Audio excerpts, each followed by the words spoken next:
Dear students, this is Praveen Kumar Agarwal from Management Department. Welcomes you in my today's lecture of Managerial Economics. In today's lecture, we will discuss upon the topic Theories of Profit. यानी कि आज के lecture में हम profit के regarding different theories को discuss करेंगे। Economics में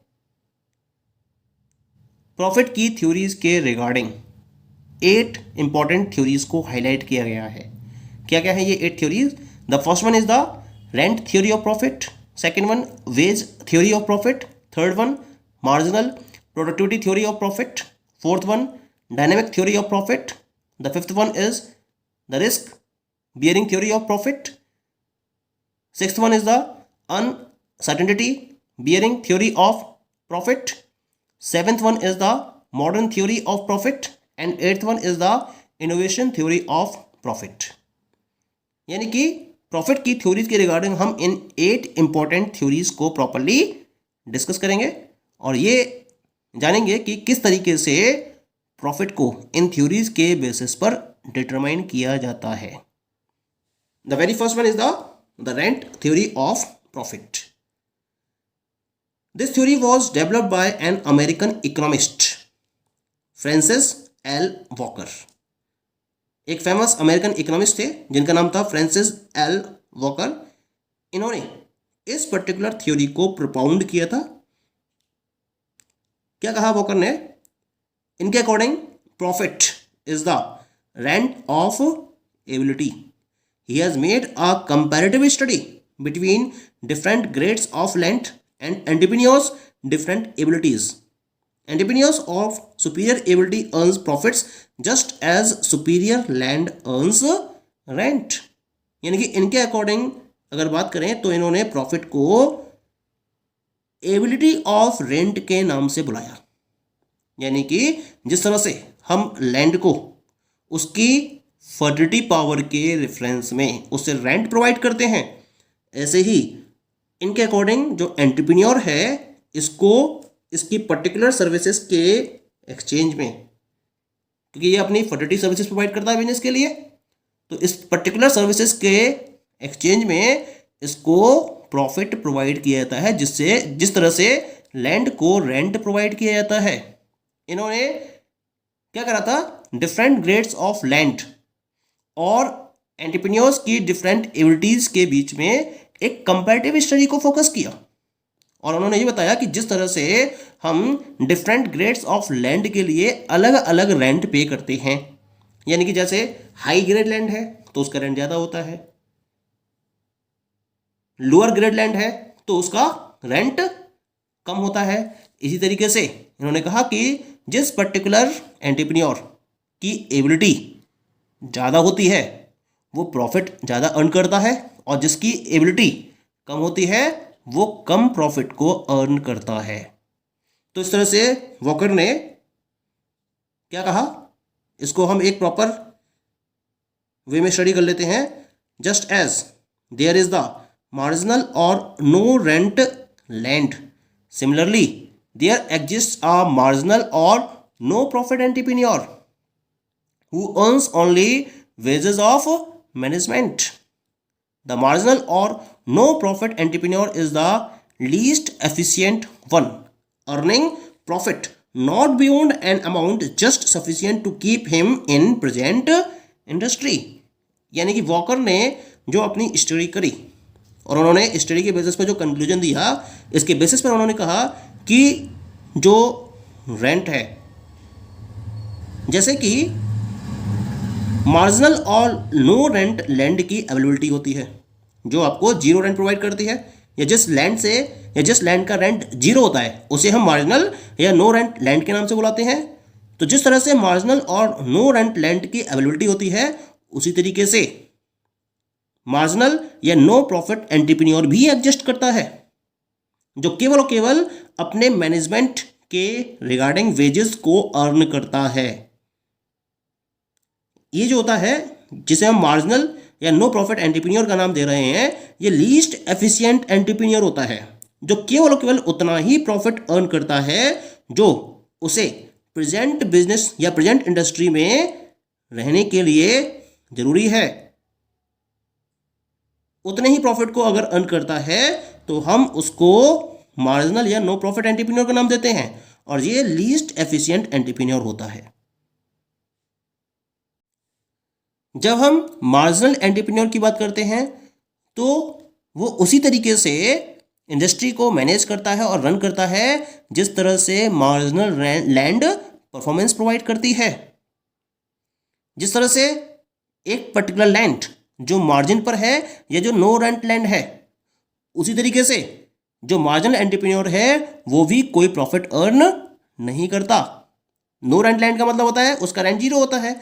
इसी तरीके से जो मार्जिनल एंटरप्रेन्योर है उसका जो प्रॉफिट है वो भी नील होता है। इसके साथ साथ जो एंटरप्रेन्योर्स सीनियर या सुपीरियर एबिलिटी फॉलो करते हैं वो ज़्यादा प्रॉफिट अर्न करते हैं अपनी एबिलिटी के रिवॉर्ड के बेसिस पर। अगर मैं नो प्रॉफिट एंटरप्रेन्योर से कंपेयर करूं तो नो प्रॉफिट एंटरप्रेन्योर के कंपैरिजन में उन पर्टिकुलर एंटरप्रेन्योर्स का प्रॉफिट बहुत ज़्यादा होता है जिनकी एबिलिटी बहुत ज़्यादा होती है। तो this is the saying of this particular theory.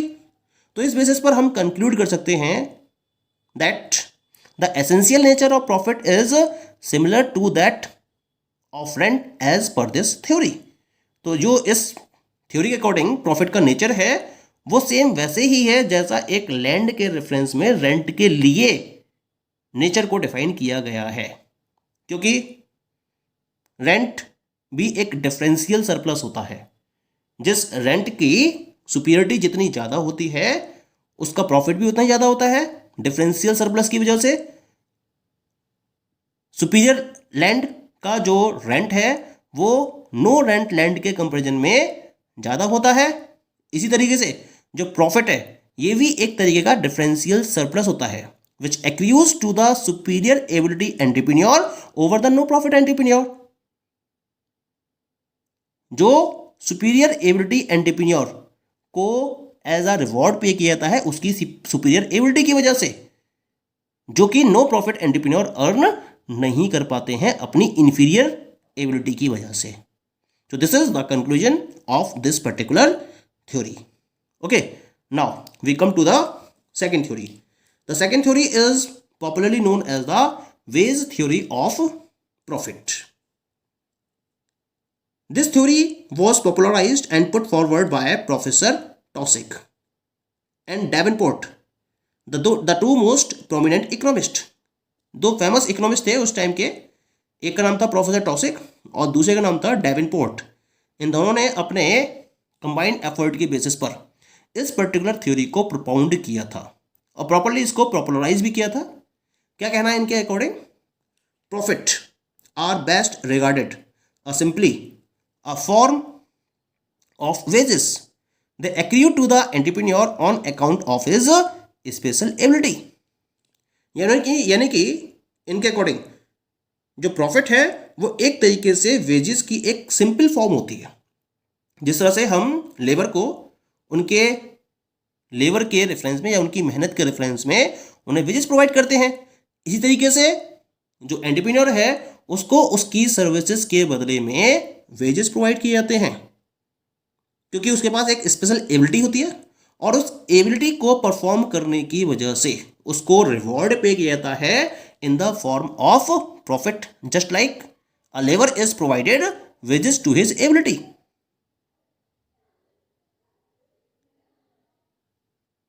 They have argued that there is very close similarity between a laborer and entrepreneur. Just as laborer receives wages for his services, similarly entrepreneur receives profit for his services. इन्होंने एक argument दिया कि जो एक labourer है और एक entrepreneur है दोनों के बीच में एक बहुत क्लोज सिमिलरिटी है। और वो क्लोज सिमिलरिटी क्या है? जिस तरह से लेबरर को अपनी सर्विसेज के बदले में वेजेस रिसीव होते हैं उसी तरीके से एंटरप्रेन्योर्स को अपनी सर्विसेज के बदले में प्रॉफिट्स रिसीव होते हैं। तो उन्होंने सिमिलर नेचर डिफाइन करा था और उस सिमिलर नेचर के बेसिस पर उन्होंने प्रॉफिट को वेजेस के इक्वलाइज किया।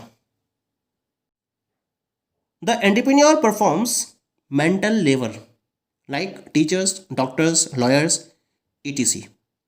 यानी कि जब मैं एंटरप्रेन्योर की बात करते हैं इस थ्योरी के अकॉर्डिंग, तो इस थ्योरी के अकॉर्डिंग जो एंटरप्रेन्योर्स हैं वो मेंटल लेवल का परफॉर्म करते हैं।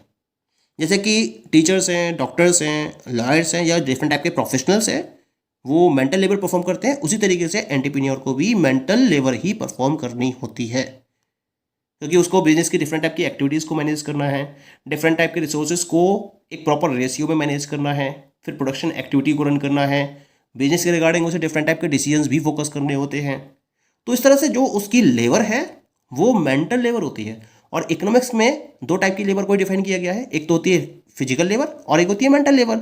जब ये वर्कर्स की बात करते हैं तो वर्कर्स को इन्होंने फिजिकल लेबर की कैटेगरी में रखा है, लेकिन जो एंटरप्रेन्योर है इसको इन्होंने मेंटल लेबर की कैटेगरी में रखा है। लेकिन दोनों लेबर करते हैं, ये इस थ्योरी का मानना है। डिफरेंस क्या है इनके बीच में? Entrepreneur and other mental worker is that the entrepreneur receives profit for his special ability and hard work। जब हम एंटरप्रेन्योर को बाकी और मेंटल वर्कर से कंपेयर करते हैं इस थ्योरी के अकॉर्डिंग, तो डिफरेंस क्या आता है निकल के कि जो एंटरप्रेन्योर है वो अपनी इस स्पेशल एबिलिटी और अपने इस हार्ड वर्क के लिए क्या रिसीव करता है? प्रॉफिट रिसीव करता है। बाकी को तो आप क्या करते हो, उनके लेबर के लिए उनको वेजेस प्रोवाइड करते हो, लेकिन यहाँ जो एंटरप्रेन्योर है वो अपनी स्पेशल एबिलिटी और हार्ड वर्क के एक्सचेंज में प्रॉफिट को रिसीव करता है। तो एक तरीके से अगर देखा जाए तो यहाँ जो एंटरप्रेन्योर है वो एक सरप्लस अमाउंट को रिसीव करता है। प्रोडक्शन को फॉलो करा उसने, प्रोडक्शन को फॉलो करने के बाद जो भी एक्सपेंसेस इनकर हुए उन एक्सपेंसेस को उसने टोटल रेवेन्यू में से डिडक्ट कर दिया, और उसके बाद जो सरप्लस अमाउंट उसके पास बची सारे खर्चे निकालने के बाद, वो क्या कहलाएगा? वो इसका प्रॉफिट कहलाएगा। जबकि वेजेस क्या होते हैं? वेजेस एक तरीके से कॉस्ट ऑफ प्रोडक्शन का एक पार्ट होते हैं, क्योंकि फैक्टर्स को 4 पार्ट में डिवाइड किया गया है इकोनॉमिक्स के अकॉर्डिंग: लैंड, लेबर, कैपिटल और एंटरप्रेन्योर। तो यहाँ पर जो भी रेवेन्यू जनरेट किया प्रोडक्शन की प्रोसेस को रन करने के बाद, उसमें से डिफरेंट टाइप के एक्सपेंसेस को पे कर दिया गया। लैंड को पे किया गया रेंट, लेबर को पे किए गए वेजेस। तो वेजेस क्या हो गए? कॉस्ट ऑफ प्रोडक्शन का एक पार्ट हो गए, ठीक है। कैपिटल को पे किया गया इंटरेस्ट। अब इन सारे रेवेन्यूज, इन सारे एक्सपेंसेस को जब रेवेन्यू में से डिडक्ट कर लिया जाता है, तो जो सरप्लस अमाउंट एंटरप्रेन्योर के पास बची, उस सरप्लस अमाउंट को प्रॉफिट का नाम दिया जाता है। लेकिन जब हम वेज की बात करते हैं तो ये कॉस्ट ऑफ प्रोडक्शन का एक पार्ट होता है। लेकिन जो ये थ्योरी है वो ये प्रोपाउंड करती है, ये कंक्लूड करती है कि जो एंटरप्रेन्योर है उसे अपनी स्पेशल एबिलिटी के एक्सचेंज में profit as a reward provide किया जाता है, उसी तरीके से जिस तरीके से एक लेबर को उसकी सर्विसेज के एक्सचेंज में वेजेस प्रोवाइड किए जाते हैं। Okay, so this is about the wages theory of profit. The next and the rest of the theories we will discuss in the next lecture. Okay, thank you.